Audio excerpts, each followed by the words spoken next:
بسم اللہ الرحمن الرحیم۔ السلام علیکم۔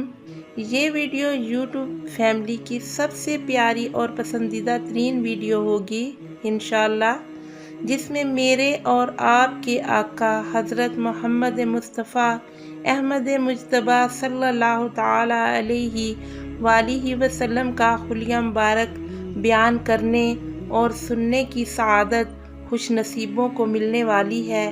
اس ویڈیو کا ایک ایک لفظ عاشقان رسول کی سماعت کے لیے آب حیات سے کم نہیں ہے۔ تمام عاشقان رسول پیارے آقا حضرت محمد مصطفیٰ صلی اللہ تعالی علیہ وآلہ وسلم کے ساتھ اپنی نسبت، عقیدت اور محبت کا اظہار کرتے ہوئے اس ویڈیو کو وائرل کریں، کیونکہ یہ ویڈیو میرے اور آپ کے محبوب حضرت محمد مصطفیٰ صلی اللہ تعالی علیہ وآلہ وسلم کے حلیہ مبارک پر مبنی ہے۔ حضرت انس رضی اللہ تعالی عنہ فرماتے ہیں کہ اللہ کے آخری نبی حضرت محمد مصطفیٰ احمد مجتبیٰ صلی اللہ تعالی علیہ وآلہ وسلم کا جسم اطہر بہت نرم و نازک تھا۔ میں نے ریشمی کپڑے کو بھی آپ کے بدن سے زیادہ نرم و نازک نہیں دیکھا، اور آپ صلی اللہ تعالی علیہ وآلہ وسلم کے جسم مبارک کی خوشبو سے زیادہ اچھی کوئی خوشبو نہیں سونگھی۔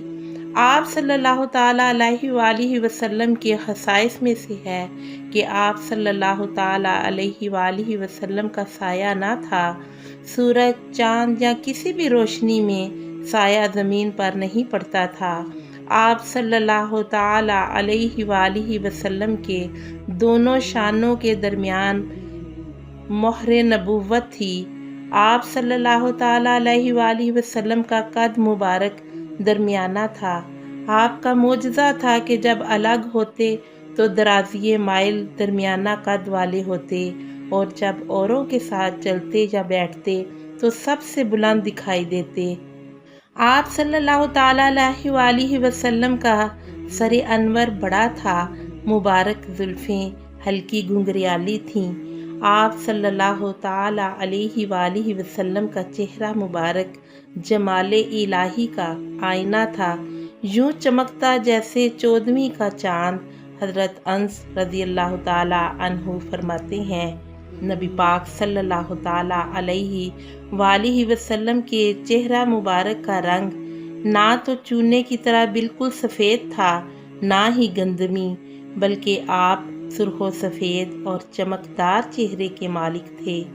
آپ صلی اللہ تعالی علیہ وآلہ وسلم کے مبارک ابرو دراز اور باریک دونوں ایسے تھیں کہ دور سے ملی ہوئی معلوم ہوتی تھیں۔ ان کے درمیان میں رگ تھی جو غصہ کے وقت ابھر آتی تھی۔ مبارک آنکھیں بڑی بڑی اور قدرتی طور پر سرمگی تھیں۔ آنکھوں کا معجزہ تھا کہ جس طرح آپ سامنے والی چیز کو دیکھ لیا کرتے، ایسے ہی اپنے سے پیچھے کی چیزیں بھی دیکھ لیا کرتے۔ سبحان اللہ۔ آنکھوں کی طرح مبارک کان بھی معجزانہ شان والے تھے۔ آپ صلی اللہ تعالی علیہ وآلہ وسلم نے خود ارشاد فرمایا، میں ان چیزوں کو دیکھتا ہوں جن کو تم میں سے کوئی نہیں دیکھ سکتا، اور میں ان آوازوں کو سنتا ہوں جن کو تم میں سے کوئی نہیں سن سکتا۔ آپ صلی اللہ تعالی علیہ وآلہ وسلم کی پیشانی مبارک روشن اور کشادہ تھی۔ آپ صلی اللہ تعالی علیہ وآلہ وسلم کے مبارک رخسار نرم و نازک اور ہموار تھے، دندان اقدس کشادہ اور روشن تھے۔ جب آپ صلی اللہ تعالی علیہ وآلہ وسلم گفتگو فرماتے تو دونوں اگلے دانتوں کے درمیان سے نور نکلتا تھا۔ سبحان اللہ۔ جب آپ اندھیرے میں مسکرا دیتے تو ہر طرف روشنی ہو جاتی۔ آپ صلی اللہ تعالی علیہ وآلہ وسلم کی مبارک زبان وحی الہی کی ترجمان اور فصاحت و بلاغت میں عالی شان، بڑے بڑے فصحاء آپ کا کلام سنتے تو دنگ رہ جاتے۔ آپ صلی اللہ تعالی علیہ وآلہ وسلم کی مبارک آواز بہت خوبصورت، ان کا کمال تھا کہ خطبوں میں دور اور نزدیک والے سب یکساں اپنی اپنی جگہ پر آپ کا مقدس کلام سن لیا کرتے تھے۔ آپ صلی اللہ تعالیٰ علیہ وآلہ وسلم کے مبارک ہاتھ بہت نرم و نازک اور گوشت سے بھرے ہوئے، جس شخص سے آپ مصافحہ فرماتے وہ دن بھر ہاتھوں کو خوشبودار پاتا۔ آپ صلی اللہ تعالیٰ علیہ وآلہ وسلم کے مبارک قدم چوڑے اور گوشت سے بھرے ہوئے، پاؤں کی نرمی اور نزاکت کا یہ حال تھا کہ پانی نہیں ٹھہرتا تھا۔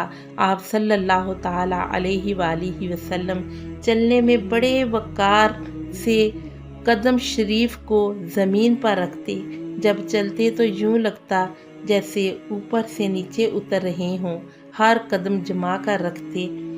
اللہ کے آخری نبی حضرت محمد مصطفیٰ صلی اللہ تعالیٰ علیہ وآلہ وسلم کی حیات مبارک سادگی و زہد کا مکمل نمونہ تھی، اس لیے کبھی لذیذ غذاؤں کی طرف توجہ نہیں فرمائی، یہاں تک کہ زندگی بھر کبھی چپاتی تناول نہیں فرمائی۔ اس کے باوجود آپ صلی اللہ تعالیٰ علیہ وآلہ وسلم غذا کے بارے میں بڑے نفیس مزاج کے مالک تھے۔ عرب میں ایک کھانا جو گھی، پنیر اور کھجور کو ملا کر پکایا جاتا ہے، اسے آپ صلی اللہ تعالیٰ علیہ وآلہ وسلم بڑی رغبت سے تناول فرماتے۔ سالنوں میں آپ کو گوشت، سرکہ، شہد، روغن زیتون اور کدو شریف خصوصیت کے ساتھ مرغوب تھا۔ کھجور اور ستو بھی بکثرت تناول فرماتے۔ آپ صلی اللہ تعالیٰ علیہ وآلہ وسلم کو ٹھنڈا میٹھا پانی بہت مرغوب تھا۔ دودھ میں کبھی پانی ملا کر یعنی کچی لسی بنا کر اور کبھی خالص دودھ نوش فرماتے۔ آپ صلی اللہ تعالیٰ علیہ وآلہ وسلم جو کچھ بھی نوش فرماتے 3 سانس میں نوش فرماتے۔ اللہ کے آخری نبی حضرت محمد صلی اللہ تعالیٰ علیہ وآلہ وسلم زیادہ تر سوتی لباس زیب تن فرماتے، کسی خاص لباس کی پابندی نہیں فرماتے تھے۔ جبہ، قبا، پیراہن، تہبند، چادر، امامہ، ٹوپی، موزہ، ان سب کو آپ نے شرف بخشا اور زیب تن فرمایا ہے۔ رنگوں میں سفید رنگ آپ صلی اللہ تعالیٰ علیہ وآلہ وسلم کو بہت زیادہ پسند تھا۔ ایک روایت کے مطابق سبز رنگ بھی آپ کو بہت پسند تھا۔ نبی پاک صلی اللہ تعالیٰ علیہ وآلہ وسلم کو گھوڑے کی سواری بہت پسند تھی۔ اس کے علاوہ آپ صلی اللہ تعالیٰ علیہ وآلہ وسلم نے اونٹ، خچر پر بھی سواری فرمائی ہے۔ حسن صورت کے ساتھ ساتھ حسن سیرت میں بھی آپ بے مثل اور بے مثال تھے۔ آپ کمزوروں کی مدد فرمانے والے تھے، اپنوں پر تو کیا دشمنوں پر بھی نرمی فرماتے، عاجزی اور انکساری فرمانے والے، اپنی ذات کے لیے غصہ نہ کرتے، نہ انتقام لیتے، مریضوں کی عیادت فرماتے، غم زدوں کی غم خواری فرماتے، امیر ہو یا غریب سب سے یکساں برتاؤ فرماتے، سب کی دعوت قبول فرماتے، اپنا کام اپنی ہاتھ سے کرنا پسند فرماتے، تمام جہان میں سب سے بڑھ کر عادل اور پاک دامن تھے۔ آپ صلی اللہ تعالیٰ علیہ وآلہ وسلم ٹھہر ٹھہر کر بڑے وقار سے گفتگو فرماتے، گفتگو میں اتنی روانی اور نکھار ہوتا کہ کوئی جملے گننا چاہتا تو گن سکتا تھا۔ آپ صلی اللہ تعالیٰ علیہ وآلہ وسلم بڑے حیادار تھے۔ آپ صلی اللہ تعالیٰ علیہ وآلہ وسلم کی امانت و صداقت کے دشمن بھی معترف تھے۔ آپ کے اخلاق اتنے عالی شان تھے کہ خود رب کریم نے ارشاد فرمایا وَإِنَّكَ لَعَلَىٰ خُلُقٍ عَظِيمٍ، اور بے شک آپ یقیناً عظیم اخلاق پر ہیں۔ اللہ حافظ، فی امان اللہ۔